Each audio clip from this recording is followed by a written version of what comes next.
اعوذ باللہ من الشیطان الرجیم بسم اللہ الرحمن الرحیم۔ حدیث نمبر 611 کہ جب تم اذان سنو تو جس طرح مؤذن کہتا ہے اسی طرح تم بھی کہو۔ حدیث نمبر 612 انہوں نے معاویہ بن ابی سفیان سے ایک دن سنا، آپ جواب میں مؤذن کے ہی الفاظ کو دہرا رہے تھے، اشہد ان محمد رسول اللہ تک۔ آپ سے اسحاق بن راہویہ نے بیان کیا، کہا کہ ہم سب۔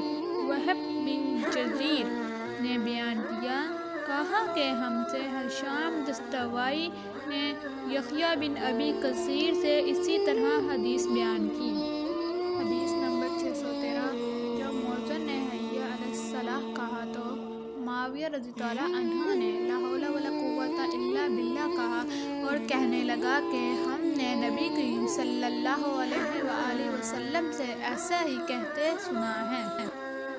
حدیث نمبر 614 جو شخص اذان سن کر یہ کہے، اللہم رب ھذہ الدعوۃ التامۃ والصلوٰۃ القائمۃ آت محمدا الوسیلۃ والفضیلۃ وابعثہ مقاما محمودا الذی وعدتہ، اسے قیامت کے دن میری شفاعت ملے گی۔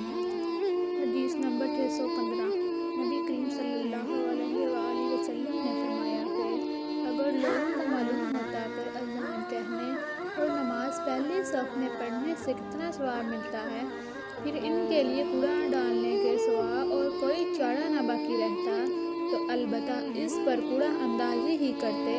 اور اگر لوگوں کو معلوم ہو جاتا کہ نماز کے لیے جلدی آنے میں اتنا ثواب ملتا ہے تو اس کے لیے دوسرے سے آگے بڑھنے کی کوشش کرتے۔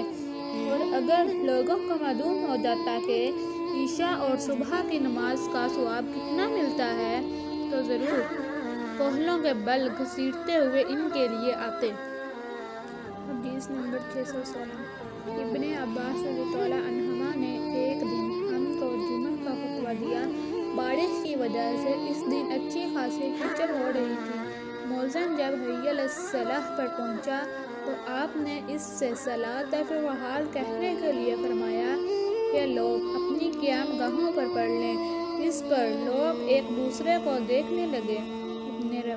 ابن عباس رضی اللہ عنہما نے کہا، اسی طرح مجھ سے جو افضل تھے انہوں نے بھی کیا تھا اور اس میں شک نہیں کہ جمعہ واجب ہے۔